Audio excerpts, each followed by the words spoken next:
एक बार ग्वाल बालों ने पत्ते का बनाया वो यज्ञ का सामग्री, हवन और स्वाहा स्वाहा स्वाहा यज्ञ का खेल खेल रहे हैं सब।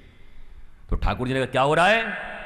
बोला हम यज्ञ कर रहे हैं, हवन कर रहे हैं। अच्छा, तो यज्ञ करने के बाद तो फिर ब्राह्मणों को जिमाना चाहिए, पुरोहितों को जिमाना चाहिए, तो हमारा निमंत्रण है, जाओ चारों तरफ बोल दो। और महाराज सचमुच बच्चे गए और चारों तरफ ब्रज में हंगामा करा दिया, भैया कल निमंत्रण है नंद बाबा के यहां पर। और चारों तरफ से कहते हैं 2 दिन से, 2 दिन मतलब अगले दिन का था, बढ़िया नींबू पानी सब पी के, जीरा उरा पी के सब लोग गए, बढ़िया खाया जाएगा। मतलब हमको बहुत बढ़िया चीज़ याद है कि देखना सुनना। एक जगह कहीं निमंत्रण था, तो रात हो गई, थोड़ा देर हो गया जाने वालों को, और उधर से कुछ लोग आ रहे थे, तो इनको लगा कि अब चल रहा है कि नहीं। पूछा क्या पंडित जी खूब कीन्हो काट, मतलब खूब खाए पिए। तो जो लोग आ रहे थे ऐसे ऐसे करते आ रहे थे, बोला मैं क्या कीन्हो काट, जो खूब कीन्हो काट वो पकड़ चुके हैं खाट। और ये बोला हाँ तो बहुत बढ़िया व्यवस्था है, तब व्यवस्था बहुत अच्छी।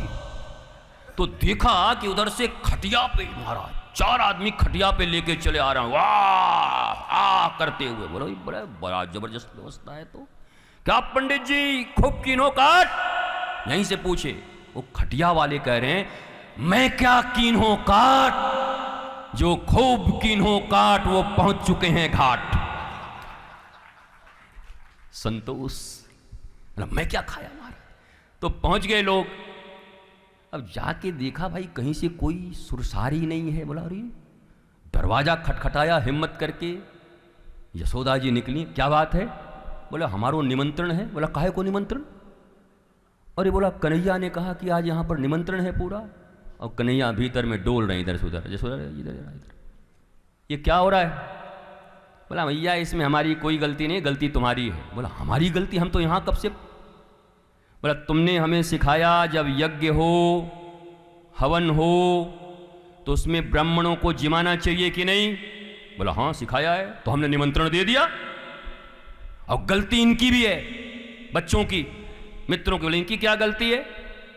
बोला ये बुला के ले आए, और गलती इन ब्राह्मणों की भी है। बोला इनकी क्या गलती है? अरे मैया मैं ये कह रहा हूं जब यज्ञ झूठा था तो निमंत्रण भी झूठा था और भोजन भी झूठा था, ये इनको समझना चाहिए था ना। और ये बोला लाला तू तो मरवाए वो सबको।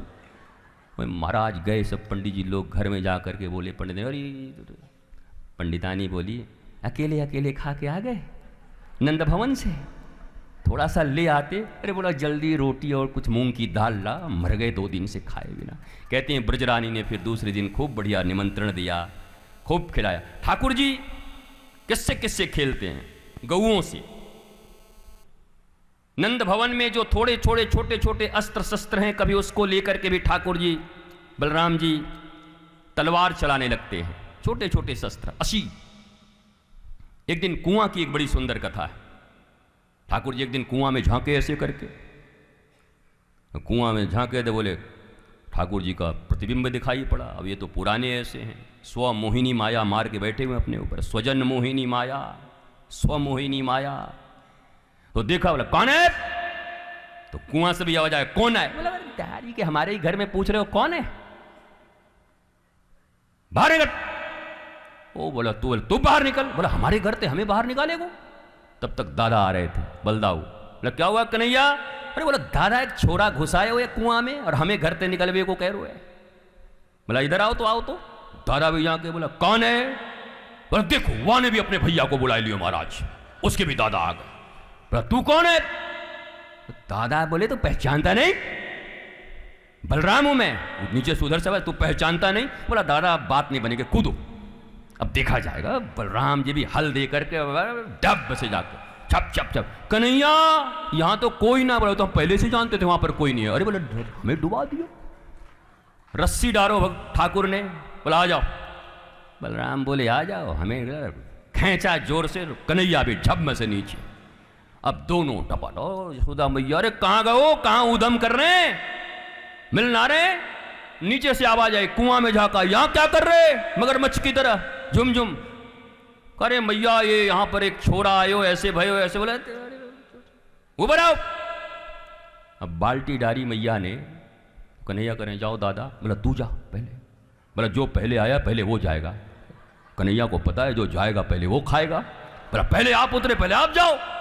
अरे बोला आप जाओ। और दोनों ने निश्चित किया कि साथ जिएंगे, साथ ही चलेंगे, जो होगा। साथ ऊपर आए। आपने कभी देखा होगा बड़ा सुंदर भगवान बलराम और ठाकुर जी का, दोनों के पाँव में पाँव मिले हुए, कंधे पे कंधे रखे हुए, लट उलझे हुए, ऐसे ठाकुर आकर ऊपर खड़े हुए। बोला क्या हुआ? बोला मैया देखो हमारे ही घर में आकर के हमें गाली दे रहे हो। बोला कौन है? बोला हाँ दिखा देता हूँ। मैया झांकी जैसे ही तीनों गए। बोला देख या ने भी अपनी मैया को बुला लियो। सो मैया गई हंस। अब ठाकुर जी ने कवनी मारी बलराम जी को कि हंस गई, अब निकल लो, नहीं पिटाई होगी, चलो निकल गए। ठाकुर जी अनंत लीला का प्रसार करते, हंसाते, चित्त को हरते। इस संसार में अनंत अनंत विषय वासनाओं के बीच भटकता हुआ जीव, जिसके जीवन में ये कहने वाले लोग मिल गए कि मरने की फुर्सत नहीं, ऐसे लोगों का चित्त भी कभी ठाकुर के इन मधुर लीलाओं में उलझ जाए एक बार। ठाकुर जी की लीला ही तो सब इसलिए होती है ना कि हमारा मन उलझ जाए। उनको क्या मतलब लीला करने से? हमारा जय विजय उन्हीं के हैं, रावण और कुंभकर्ण बना के ले आए, बिना मतलब का लड़ाई चल रहा है उसमें, बेकार का, उन्हीं के तो हैं। एक बार कहे जय ए विजय, ओरिजिनल रूप ले लो, काम खत्म, चलो लीला खत्म, काम खत्म हो जाता। हा हा हा हा, थोड़ी होता इतना रावण का, सब उनके लिए। ये लीलाएं अनंत लीलाएं क्यों हैं? ठाकुर जी के अनंत अवतार क्यों हैं? जिस किसी विधि से, एक तो वर्तमान परिवेश में जो कुछ उन्हें समाज को संदेश देना होता है, वो संदेश उन्हें दे देते हैं। दिव्याति दिव्य भाव से ठाकुर जी की लीलाओं का श्रवण करते करते अगर किसी दिन हमारा मन उनके चरणार बिंदों में आ गया तो हमारी बात बन जाएगी